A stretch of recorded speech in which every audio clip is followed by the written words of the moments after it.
Hi everyone, and I'm here with the Audi RS3, one of my favorite cars. Well, actually the Audi S3 was one of my favorite cars, so it stands to reason that the RS3 should be even more-ish my favorite-ish car, right? I mean, this has got a 2.5 litre straight 5-cylinder engine putting out 400 horsepower. That's good enough to go from 0 to 100 in 4.1 seconds. All of these cars, German cars, are always limited to 250 kilometers per hour, right? Take the limiter off this thing, which you can as an option, and you get 280 kilometers per hour in this tiny little car. It's absolutely incredible. It's got all the RS design stuff on it. This one's got the RS design kit on it, which is an optional extra, and also adaptive cruise control. So I'll just tell you about the price. It's 227,000 dirhams for this car.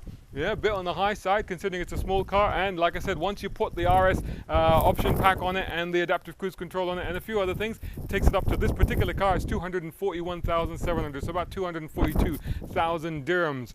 This is a fantastic new car. It's been breathed on. I mean, the A3 S3 Saloon thing has been around. The hatchback and Saloon's been around for a couple of years now, but they've updated it, refreshed it for this version, and to be honest, it's fantastic. You're probably wondering, practicality, should I spend time with it? I want to get on and drive the car, but okay, if you're asking boot space, well, yes, there is. You can fit a Shazad in there, so the boot space is plentiful, and I'm 6'2", and talking of being 6'2", I can even sit in the rear passenger compartment. I can sit behind myself, so that in itself is quite a feat. Wouldn't want to spend a lot of time in there, probably best for full and regular size adults, but certainly I can fit in there without too much difficulty. So actually, quite a practical little thing, and around town, really, really handy. Great size for parking and all the rest of it. Got reversing cameras on this and everything. Anyway, forget all that. It's now time to get in the front and go for a drive. Up front here, it's all very familiar. It's not anything unusual here. You get the pop-up screen on this one, but you get the full digital. When I turn that on, you'll see the virtual cockpit that you now get in Audis, which is configurable. You get these natty little red round things around the vents, which are quite nice, and this fantastic flat bottom steering wheel with the Alcantara sides, or it's sort of not really Alcantara, but kind of suede-like sides they are. But the rest of it is, you know, as you'd expect, RS badges, as you can expect. But the main thing about this car is the driving. And the main thing about the driving, before you actually get to that bit, is starting it up. And as you've noticed, I've got the window open. This is why. Just listen to this. It's crazy. It does that all the time. Even like parked, you know, you look at it, it's a small, compact, civilized Audi Saloon. And when this has popped up, it's quite nice, isn't it?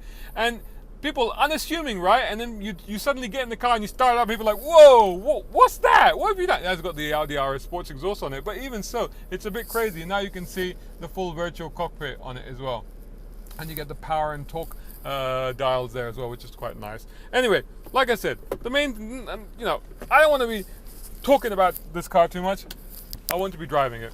And I brought it to my favorite little road. It's in dynamic mode, it's in full dynamic, although I have actually been driving it around in individual, which is basically what I did. If I can show you, is that I just set it up. I put everything into dynamic, and what happened? Okay, here we go. You gotta put it across. So everything is in dynamic except I left the engine gearbox in auto and the adaptive cruise control in automatic as well.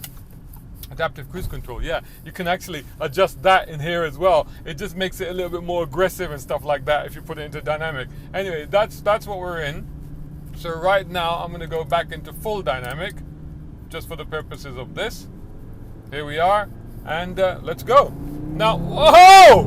Oh my God! The one thing that you realize about this car is not so much the instant acceleration. It's not so much the acceleration off the line, which is pretty fantastic anyway.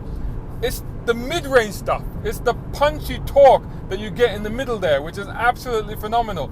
It's one of those cars, you know, I mean, I brought it out to this nice little winding road that I like out here. So as I was saying, around town, it's one of those cars where, you know, you go for the gap, right? Like any small car. You see a gap, you go for it. What do? You plant it, right? You plant your right foot. The trouble with this car is that if you do that, you plant it and you go for the gap, and then you end up in the next 3 gaps ahead of it because the momentum will just carry you ahead. It's absolutely phenomenal. Right now, this is my favorite little bit of S's here, and it's just the grip is right there. The brakes are perfect. The steering is perfectly weighed, responsive, accurate. Could do with a little bit more feel, but I always say that. But it's good enough though. A little bit of understeer, but actually if you just push through it, you're fine. Man, that power is phenomenal. It's got paddle shifts. Should we try the paddles? What do you reckon, guys? Should we try the paddles? Let's try the paddles. Whoa! Straight down into second, no problem at all. Cars overtaking cars here on the corner, not good. What's the matter with everybody today? Beautiful sunset we're having. Wow! And it holds that torque curve. Wow, that is just unbelievable. But the brakes are very reassuring. The handling, it's Quattro handling. Total confidence with this car. Might as well just leave it in third going downhill, although it'll give you a second, no problem at all. Wow! Man! Oh, seriously like this car. I seriously don't know why that screen has just done that. It's decided I don't need the screen. It's probably right. I don't need to be distracted by this. Oh, it's popped back up again. That's why I like the little headlights that come up there. I don't know what it's trying to tell me there. It's just kind of rebooted itself for some reason there. But yeah, I mean, again, change of surface here, down into this little dip, change of surface, and wow, the grip is there. I mean, you're just kind of trying to wonder about the grip, but then you realize that, look at this, wow, it's just phenomenal. But the thing about it is that it's not in the sense that it just grips and it goes and it's a bit dull. It's actually very lively. It's a lot of fun. You know, it's giving you a lot of attitude. It's, wow. The engine sounds fantastic. Wow, when you change up, it goes like a little rally car. Wow, but it will change down and it will play, and the cornering, is body control is very good. It corners very well, sits very straight. I've caught up with that Lexus, which was inevitable at the sort of speeds this little Audi can do, that's for sure. But just staggering. I mean, to be honest, I was going to just leave it in automatic and just drive it that way because it's got sport shift, obviously, and it's pretty good in that sense. But using the paddles is actually quite satisfying and quite effective, and the changes are very, very sharp and very solid. So if you stay over to the right, I know there's a nice bit of straight bit coming here, and if you try not to wander all across the road, which you seem to be doing for some reason, then I should be able to get past you. Yes, maybe?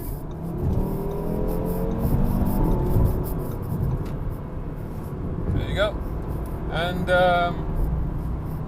yeah, staggering, really staggering. But it's one of those cars that I have to say, even more so, you know, like you have to bring a lot of cars that I test. Sometimes you don't really get to enjoy them, and you don't really get to really start to feel the car until you bring them out to a road like this and do this sort of thing. But in fact, whilst I am enjoying this car on this road, absolutely, you know, without hesitation, I would say I was.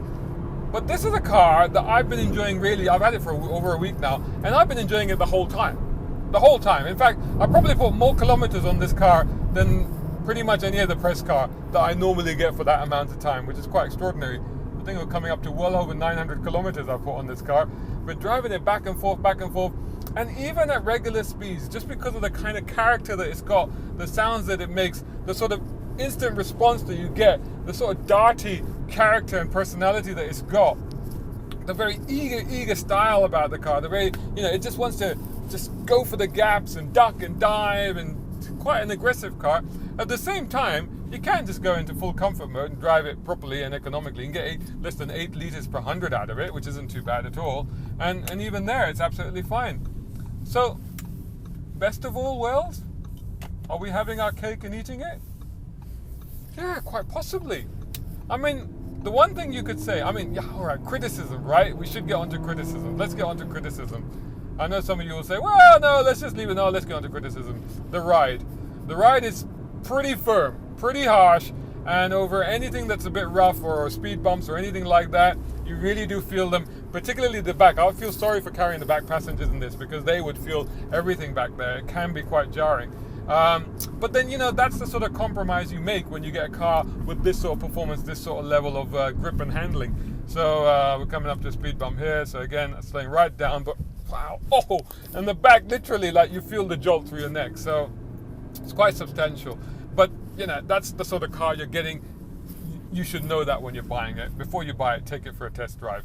I'm okay. I'm going to put up with it because I just like the rest of the car. Only other thing I can think of, blind spot with this B-pillar here, but then it's got, you know, blind spot assist thing that comes up on the mirror over there, so not really a big issue. Price. 230,000 dirhams, 240 plus if you option it up, which you inevitably will. Seems like a lot of money. It is a lot of money, and there's a lot of great cars that you could have for that money. But on the other hand, there are some mid-level to high-level, executive-level SUVs that you'd get, and honestly, I'd rather put the money into this. It is one of those cars that after a while you start to justify those prices. You know, every now and then you get those cars where initially you go, it's too expensive, that's bonkers. And then after you drive, you go, well, you know, actually, I've got to say that, you know, if I had the money, I would be tempted. I have to tell you that much. Fantastic car. I've got to stop talking about it because I'm just going to keep raving. It's fantastic. I love it.